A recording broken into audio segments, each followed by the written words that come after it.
Hola amigos, amigas, ¿cómo están? Soy Carlos Rosas de la Cruz, estoy acá con Jorri Wharton, él es abogado y actualmente candidato con el número 5 por, ahí que se vea, por Renovación Popular. Bienvenido Jorri, ¿cómo estás? Y ¿cómo estás pasando la cuarentena en todo caso? Hola Carlos, gracias, saludos a toda la familia de Lucidez, gracias por permitirme conectar con toda la audiencia de Lucidez.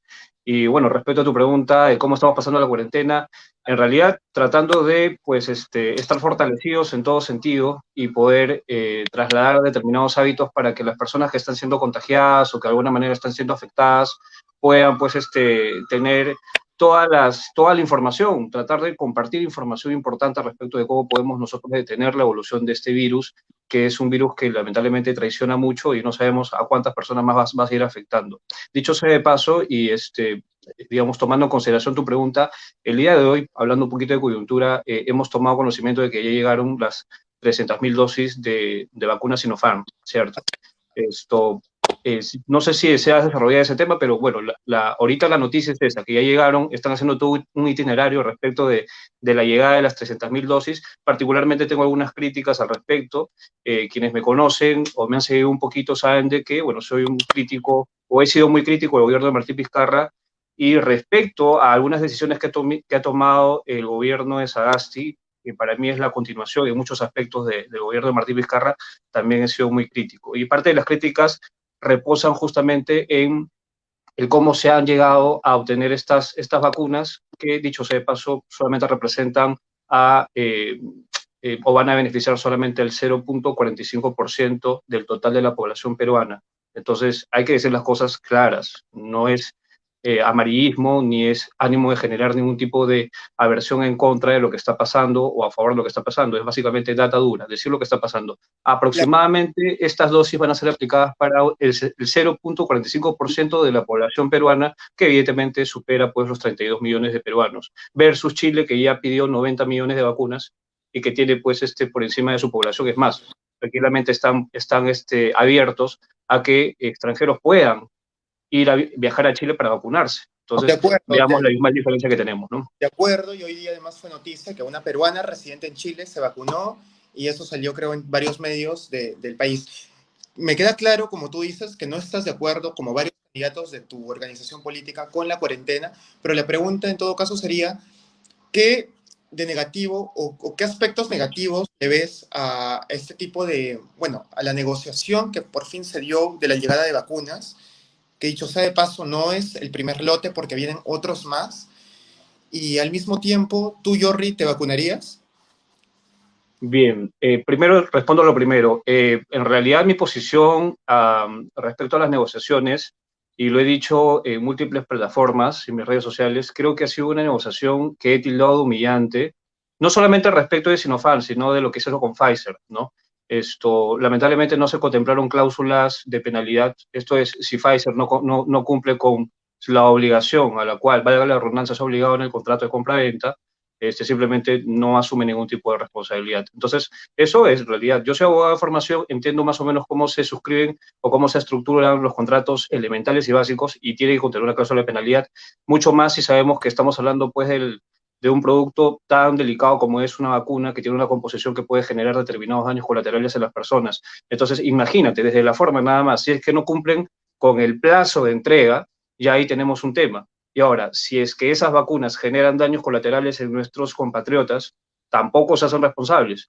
Entonces, no contemplar una cláusula de penalidad, evidentemente para mí, haciendo un análisis crítico, merece pues toda una crítica, que por cierto es constructiva, porque te estoy hablando de cuestiones básicas, cuestiones que en realidad lo puede decir cualquier persona con dos dedos de frente, ¿no? Hace una revisión. Ahora, respecto a Sinopharm, el lote que acaba de llegar y que tú me comentas que van a llegar o supuestamente van a llegar nuevos lotes, habría que ver la veracidad de esa información, porque dicho sea de paso, y creo que también de alguna u otra manera represento la voz de muchos peruanos que no confían en esta administración y que cuestionan la veracidad de la información que ellos dan. Ellos inicialmente, y tú no me vas a dejar mentir porque tú eres periodista, comunicador y entiendes y estás muy bien informado, inicialmente lo que se indicó es que supuestamente íbamos a tener el primer lote a fines de enero.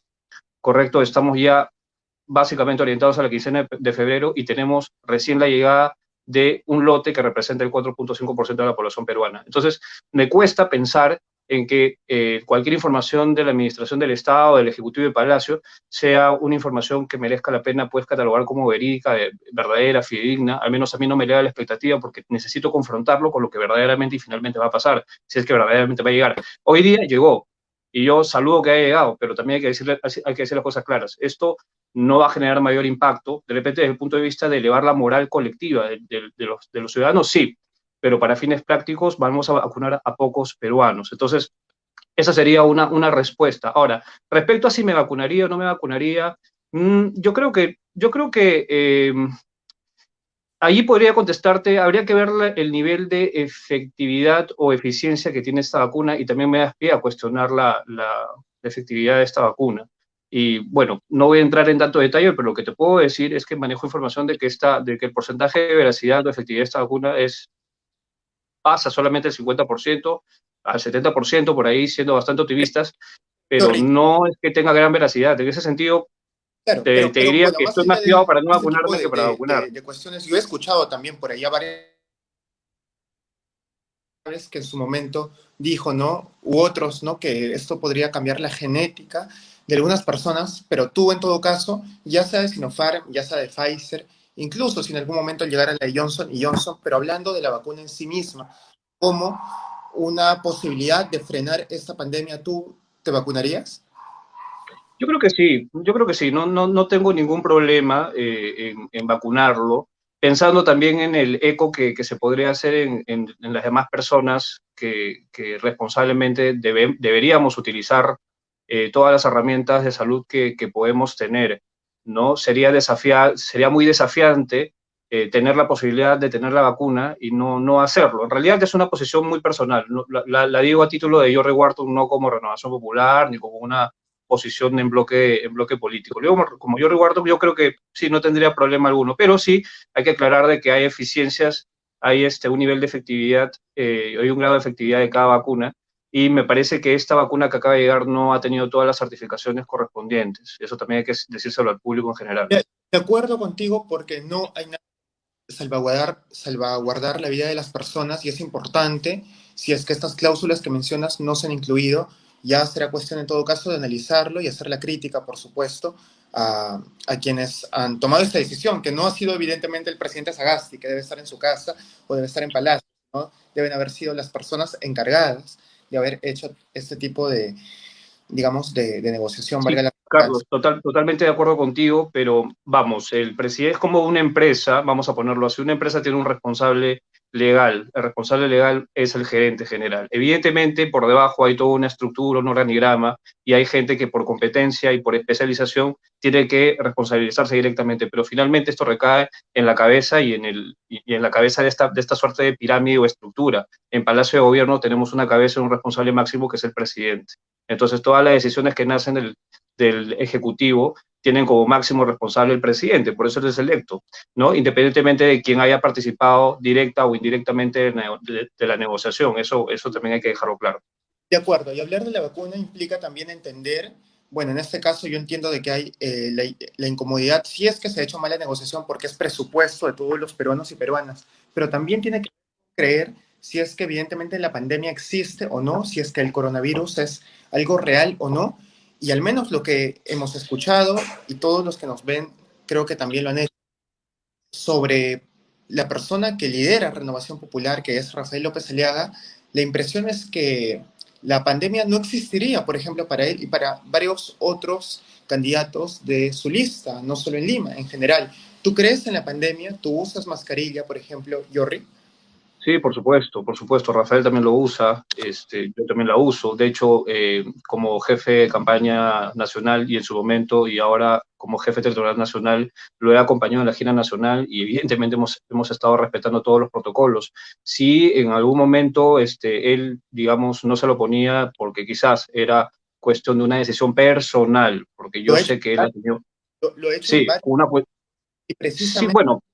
iniciaba en todo caso la segunda ola. Por eso yo te pregunto, y sí me gustaría saber tu Ujú. opinión sobre esa actitud, no esa actitud individual en este caso del señor López Aliaga.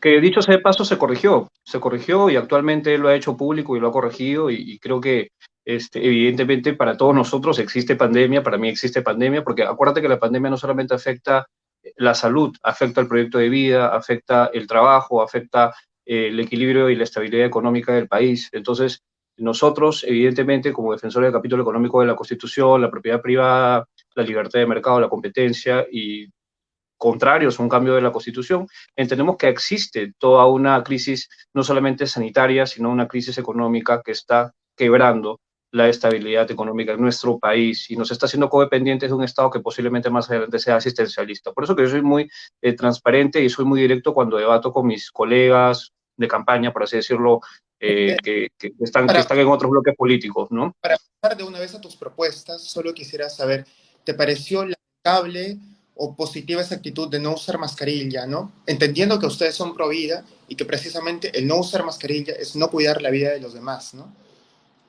Claro, por extensión se podría hacer múltiples interpretaciones, ¿no? El respeto de la vida de los demás a partir de no usar la mascarilla puede ser una interpretación, como también podríamos indicar el, no sé, el fortalecimiento o elevar la moral de la población al indicar de que si estamos sanos, estamos saludables y si estamos con las defensas elevadas y qué sé yo, moralmente capacitados para poder soportar, de repente quitarse la mascarilla, como lo hacía Donald Trump, por ejemplo, ¿no? Indicando de que esto puede obedecer también a una suerte de conspiración en general. No quiero ponerme conspiranoico tampoco, pero hay múltiples formas de verlo. El hecho concreto, Carlos, es que a la fecha todos nosotros estamos conscientes de que el uso de la mascarilla es vital, es indispensable y que seguramente esto también es importante e indispensable poder vacunarnos si es que tenemos y se dan las condiciones para poder hacerlo. Eso es importante. Yo también espero y creo que todos esperamos la vacuna en algún momento, ¿no? Ojalá más temprano que tarde. Jorri, ¿cuáles son las propuestas o en todo caso los ejes que vas a llevar en tu, o que ya estás trabajando en tu plan legislativo, además de los que ya hemos escuchado, evidentemente, ¿no? Que es defender a la familia, ¿no? Defender a la vida, que creo que nos queda claro y que es la esencia, además, de la nueva organización celeste, ¿no? ¿Qué otros temas vas a tratar? Me interesaría saber, por ejemplo, cuál es tu posición respecto a la reforma universitaria, respecto a la devolución de fondos de la UNP o AFP, o de pronto algún otro tema que tú hayas incluido en tu trabajo próximo parlamentario, ¿no? Bien, como tú bien lo dices, creo que Renovación Popular es una agrupación política que tiene clarísimo cuáles, tienen una convicción. Nosotros sacamos todas nuestras propuestas en Cristo, política social cristiana, filosofía social cristiana. ¿Eres Esto, católico? eso, eso, ¿Eres eso de ahí creo que somos el único partido que lo dice sin ruborizarse y somos muy respetuosos de ello y a partir de ahí nacen todas nuestras políticas de gobierno, legislativas y para el Parlamento andino, por supuesto que también. Ahora, respecto a la realidad económica actual, evidentemente nosotros planteamos propuestas muy tangibles y muy concretas para reactivar económicamente el país. Y ahí te podría hablar acerca de la ley de centrales de compra. La ley de centrales de compra es importante porque genera un impacto rápido respecto de la capacidad de compra y venta de nuestros productores en la sierra, en la selva y en la misma costa peruana. ¿Cómo funciona esto? Te comento rápidamente, un contrato de compra-venta entre el mayorista, que a veces tiene el capital, que tiene la capacidad para poder comprar, digamos, a nivel de su calidad de mayorista, versus el productor que a veces tiene la producción y se le puede malograr la producción, entonces ahí tenemos un factor de temporalidad, ¿cierto?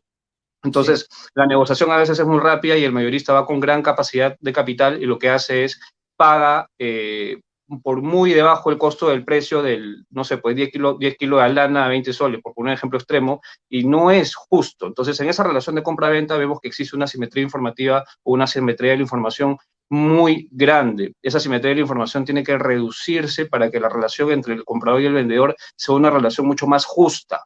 Y para que sea más justa, nosotros lo que postulamos es la existencia de una ley de centrales de compra. Entonces, ya habiendo hecho la introducción, ahora vamos a cómo funciona la central de compra. El Estado, con su rol subsidiario, a través de una empresa privada, lo que hace es establece unas centrales de compra para que en esas centrales de compra o a través de esas centrales de compra nosotros o el Estado o la empresa en este caso le compre su producción al productor a un justiprecio, un precio justo, un precio de mercado, correcto. Entonces el productor vamos a rescatar al productor, vamos a hacer que el productor pueda comprar o vender rápidamente su producción a un verdadero, un precio decente, ¿no? Un precio de mercado. Pero estas centrales de compra no solamente se detienen en solamente facilitarle la venta o facilitarle esta compra al productor, sino que también lo que nosotros queremos buscar con esto es capacitarlos. Porque no solamente se trata de darle pescado, sino también enseñarle a pescar, ¿cierto? Entonces, capacitarlo. La central de compra se encarga de garantizarle la venta al productor o la compra al productor y a la vez capacitarlo, otorgándole o dándole toda la información técnica, jurídica, financiera, legal, valga la redundancia. Entonces, ves qué importante es que existan centrales de compra para poder nosotros darle esa tranquilidad a nuestros productores primarios, primigerios, que tienen la producción. Y dicho sea de paso, nosotros somos en realidad un país tranquilamente que podríamos ser una potencia mundial, pero lamentablemente justamente faltan ese tipo de centrales de compra para poder ayudar y cooperar, fortalecer y poder darle una dinámica económica importante a nuestros productores. Esa es una de las leyes Has, que yo traigo o que yo trato de has ensalzar respecto del plan de gobierno. Sí, dime. hablado de algo bastante interesante, que es el trabajo con los que se dedican a la pesca, a la agricultura, y no quisiera dejar de preguntarte, ¿qué opinión tienes, por ejemplo, sobre el reciente paro agrario que hubo, ¿no? ¿Tienes alguna propuesta en ese sentido para trabajar con los agricultores? Tengo una posición respecto a la ley, pero sería más importante utilizar el tiempo para comentarte acerca de las propuestas, pero sí te voy a hacer un comentario respecto a esta ley que generó todo este paro. Entiendo mucho y entiendo perfectamente la convulsión social que existe porque estamos, digamos, susceptibles y pasibles de que existan convulsiones sociales fruto de la pandemia y de la gran recesión que existe. Entonces, evidentemente, esta ley de agrícola, esta ley que en su momento se cuestionó mucho y que fue materia y que originó huelgas, lo que nosotros como bloque político consideramos es que las leyes son perfectibles y pueden ser perfeccionadas. En su momento, esta ley lo que generó fue desarrollo, fue inversión, fue desarrollo en general, pero llega un momento en el cual evidentemente cumple su ciclo y tienen que hacerse algunos ajustes.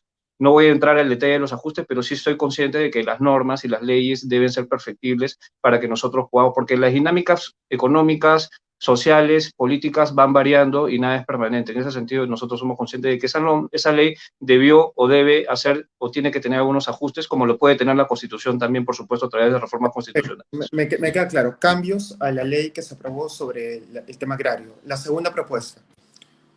Bien, te hablé de centrales de compra. Algo que nosotros consideramos supremamente importante es la ley del voluntariado juvenil, que existe en todo el mundo, pero no existe en Perú. Ya.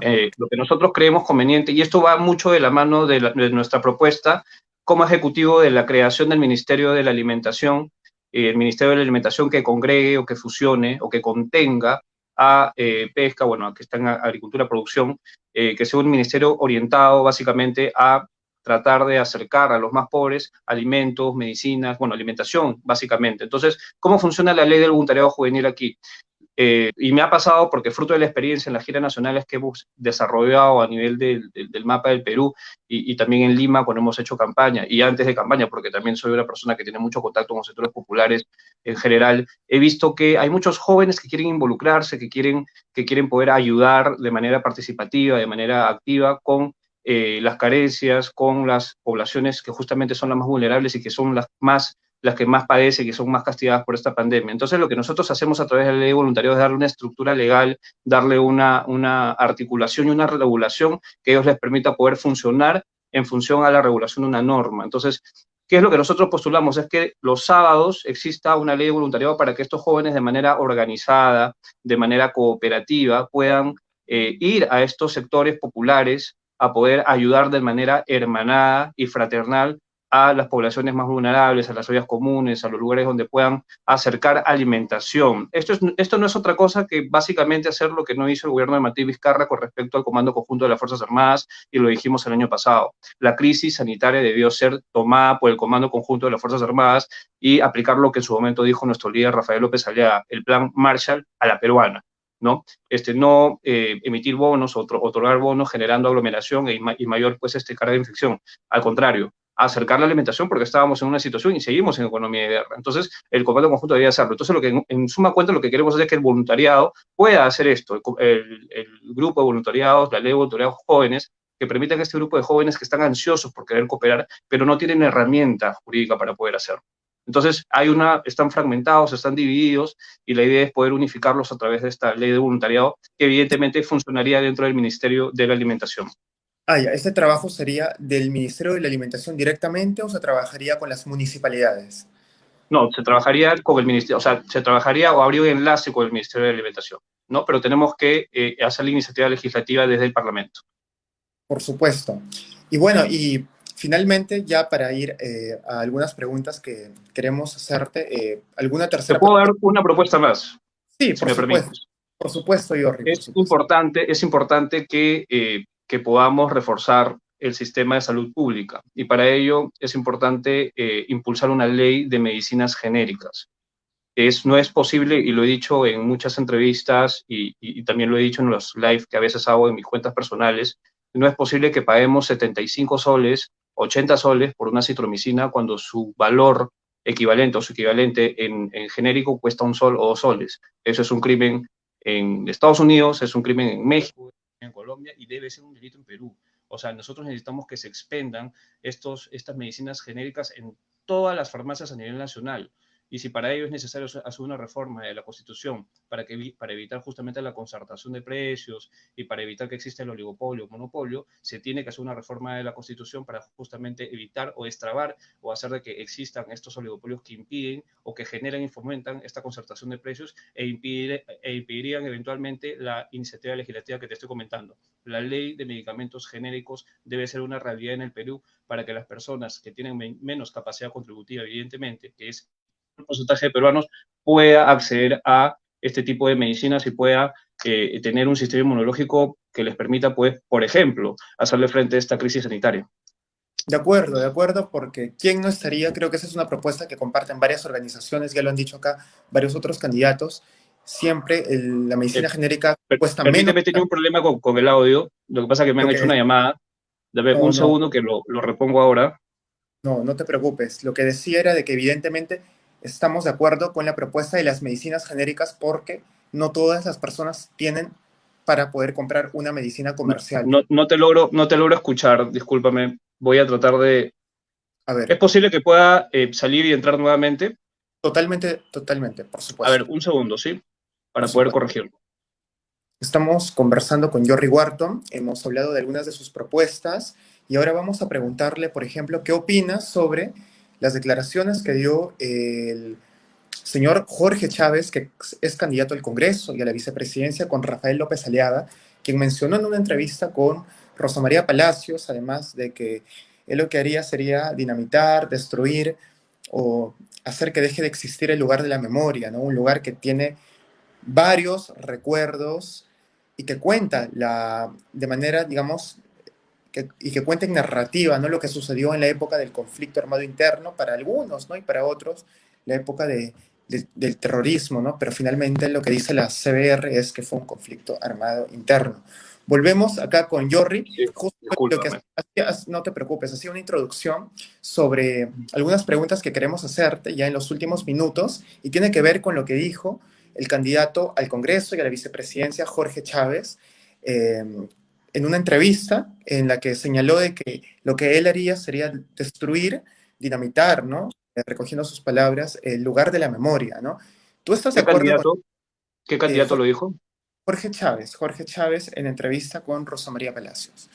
Jorge Chávez, Jorge Chávez, ¿de qué partido? de Renovación Popular. ¿Será el almirante Jorge Montoya, quizás? Jorge Montoya, me he equivocado. El almirante Jorge Montoya, que es candidato a la Ok, vicepresidencia con López Aliaga, dijo que exacto. ya que deje de existir el lugar de la memoria. ¿Tú estás de acuerdo con ese tema? Bueno, mira, cada candidato tiene libertad para poder hacer sus propuestas legislativas, y en el caso del almirante Montoya, él, al ser pues un candidato a la plancha presidencial, imagino que también tendrá algunas propuestas respecto desde el Ejecutivo. No forma parte del plan de gobierno, no lo contradigo, tengo una posición al respecto, no es o no forma parte de las prioridades que yo tengo. Para mí la prioridad actualmente a la fecha es matar el hambre cero de la gente. La salud pública es importante. Me, Tengo me, miles de compatriotas y miles de peruanos que han perdido su trabajo y se han visto truncados. Hay que hacer una reforma educativa Entonces, la corrupción en el país, somos uno de los países más corruptos del mundo. O sea, para mí esos son los temas importantes. Pero Y estarías de discúlpame, pero acuerdo. mi posición en ese sentido es bien tajante. Yo voy a lo importante y en ese sentido, conjuntamente con Rafael López Aliaga, creo que nosotros somos un partido que va a atacar todas las necesidades de la gente en pandemia y que se han visto evidentemente potenciadas y desnudadas fruto de toda esta crisis de emergencia sanitaria. No, de acuerdo, pero lo ideal sería tener opinión. ¿Tú estarías de acuerdo en todo caso? Porque el Ejecutivo lo creó el gobierno central en la época del señor Humala. Si un Mm. gobierno, señor Aliaga, destruye este lugar de la memoria, ¿tú estarías de acuerdo con ello? Yo apoyaría todas las decisiones de nuestro presidente y todas las decisiones de la agrupación política Renovación Popular. Dicho sea de paso, soy vocero del partido y jefe territorial nacional del partido. En ese sentido, sí estaría de acuerdo con la posición que tome todo el partido. Ahora, si tú me haces una pregunta individual como candidato al Congreso, ya te respondí. Mis prioridades como congresista o como futuro congresista, si es que logro tener la confianza de la gente del electorado, son básicamente cinco y te los dije: alimentación, salud, trabajo, educación, corrupción. Para mí esos son los puntos claves importantes y ahí hay que concentrar todas nuestras energías y fuerzas. Temas de ideologías, que evidentemente no dejan de ser importantes, se pueden manejar, pero ahorita tengo gente que se está muriendo, Carlos. Hay gente que ahorita en este momento se está jugando la vida, y no lo digo porque sean mis familiares, sino porque tenemos peruanos que se están jugando la vida, y creo que esa tiene que ser la agenda que nosotros tenemos que tratar, y esa es la responsabilidad con la cual nosotros debemos asumir esta contienda electoral, darles soluciones tangibles a la gente, darles soluciones de esperanza a la gente, para que la gente pueda encontrar en nosotros como candidatos personas que están en la capacidad de poder llevar propuestas concretas, justamente para poder atacar los temores de la gente. La gente tiene miedo de salir a la calle y que le maten por un celular. Ese tipo de cosas son las importantes, ¿no? Cómo poder fortalecer la Policía Nacional de Perú, cómo poder dotarlas de herramientas para poder devolverle la confianza al ciudadano, ¿no? Tengo muchas personas que me hablan y me dicen: Jorge, yo estoy ahorita más tendencioso y orientado a comprarme pues un arma para poder defenderme, porque yo siento que el Estado no tiene presencia en determinados puntos. Compremos motos y pongámosle internet satelital a a todas las unidades policiales, para que puedan ellos estar dentro del mapa del delito, y donde verdaderamente se generan este tipo de homicidios, robo a mano armada, robo con sospechoso de muerte, estar atento, y hay que hacer un monitoreo con GPS satelital. Esos para mí son los temas importantes. Lo otro, en Lo otro, realidad, para mí no forma parte digamos, de la prioridad. de acuerdo contigo, no hay un mapa del delito, la gente además no denuncia porque no confía en la Policía Nacional y eso tiene que regresar y ojalá que regrese en el próximo gobierno, porque hasta ahora eso no sucede. Yorri, yo no quiero terminar la entrevista sin preguntarte. Hablabas tú de la corrupción, del trabajo, de la salud, del hambre cero y un tema más, lo cual es la educación, lo cual es súper fundamental, pero también en realidad la diversidad que existe en el país. Y yo quería preguntarte sobre un tema que tiene que ver con la identidad de género y que es un tema con el que ustedes, al menos uno de sus candidatos, se mostró en contra. Quiero ser concreto, ¿no? Eh, las personas, dentro de toda su diversidad, existen en todo el país y hay personas, y quiero hablar de las personas trans, ¿no? Y las personas trans son precisamente personas que no llegan a tener ni siquiera un documento nacional de identidad, ¿no? Y este tipo de personas están en todos los rubros socioeconómicos, sociales, en la selva, en la sierra, en San Isidro. Cuál es tu opinión, Jorri, ya de manera personal Mm. sobre, digamos, una ley de identidad de género? Yo entiendo que ustedes o que algunos de sus candidatos están en contra, pero sí me gustaría saber tu opinión, ¿no? Hay una opinión, digamos, tomada en bloque del partido, y te la puedo hacer, te la puedo hacer saber, y a toda tu audiencia, con un ejemplo. Una vez estando no sé si Moyendo, en la gira nacional que hicimos el año pasado con Rafael, Jaime Chincha le hizo la pregunta, ¿no? La pregunta fue muy espinosa, pero fue de la siguiente manera: ¿usted, señor Aliaga, podría convocar dentro de sus precandidatos o como ministro a alguna persona que no sea heterosexual, o a un gay o a un transexual? Y la respuesta de Rafael fue contundente: dijo: ¿quién soy yo para juzgarlo? Si esa persona está absolutamente capacitada y tiene todas las competencias y es el mejor economista del país, por poner así, ¿quién soy yo para decirle que no? Nosotros no juzgamos, nosotros somos, digamos, entendemos y estamos totalmente abiertos a que existen dinámicas sociales y que existen cambios y que existen evidentemente nuevas formas y existen diferentes y diversidad y formas de poder hermanarse, de poder aliarse en función a la solidaridad. Entonces, en ese sentido, lo que nosotros también postulamos es la defensa de la unión solidaria. Evidentemente, Carlos, y esto tú lo sabes, No, es un tema muy sensible. nos estamos yendo a otro punto. Tú hablas de la Unión Solidaria, que es un proyecto similar al de la Unión Civil y que habla sobre el reconocimiento de dos personas del mismo sexo. Y mi pregunta no iba en ese sentido, creo que conozco, he leído parte de su plan. Mi pregunta era sobre el tema de la ley de identidad de género a propósito de un debate que hubo entre uno de sus candidatos, que es Frank Kerkle, con la candidata Gaela Cari, ¿no? Y yo iba Bueno, más sí, identidad. evidentemente yo no puedo defender eh, actitudes de algunos candidatos porque pueden salir cualquier candidato de Renovación Popular a nivel nacional, en Junín, en Ancash, en Piura, y pueden decir cualquier cosa y evidentemente no puedo respaldar necesariamente todo. Lo que sí te puedo decir es que somos muy respetuosos y tratamos de ser muy respetuosos con todas las formas de pensar. Este, A, y a si una, quieres te a, respondo para cerrar la línea a, nada más. Te respondo de a una una, forma muy especial que yo también lo he hecho anteriormente. Nosotros queremos ser y nos hemos preparado para ser un gobierno para todos, sin discriminar a nadie. Es un gobierno para todos, porque entendemos que la realidad ha cambiado y en ese sentido somos un partido que se abre a gobernar a los heterosexuales, a los homosexuales, a la comunidad gay en general, a la comunidad LGTBI, porque vamos a gobernar para todos, no vamos a ser un gobierno focalizado ni segmentado. Entonces, en ese sentido, y, a y, menos desde mi postulación, soy muy respetuoso de ello. y para eso hay que reconocer la identidad. La ley de identidad de género es un proyecto que ya está en el Parlamento, que se ha aprobado en varios países. Estoy seguro que como abogado sabes a lo que significa. Y mi pregunta sería, si tú pertenecieras a la Comisión de Justicia, o en todo caso, si tú en un debate o en una conversación te encuentras con un ciudadano que tiene una identidad y en consecuencia un nombre social distinto con el que ha nacido en su partida de nacimiento, ¿tú lo llamarías como se identifica socialmente o como dice en su partida?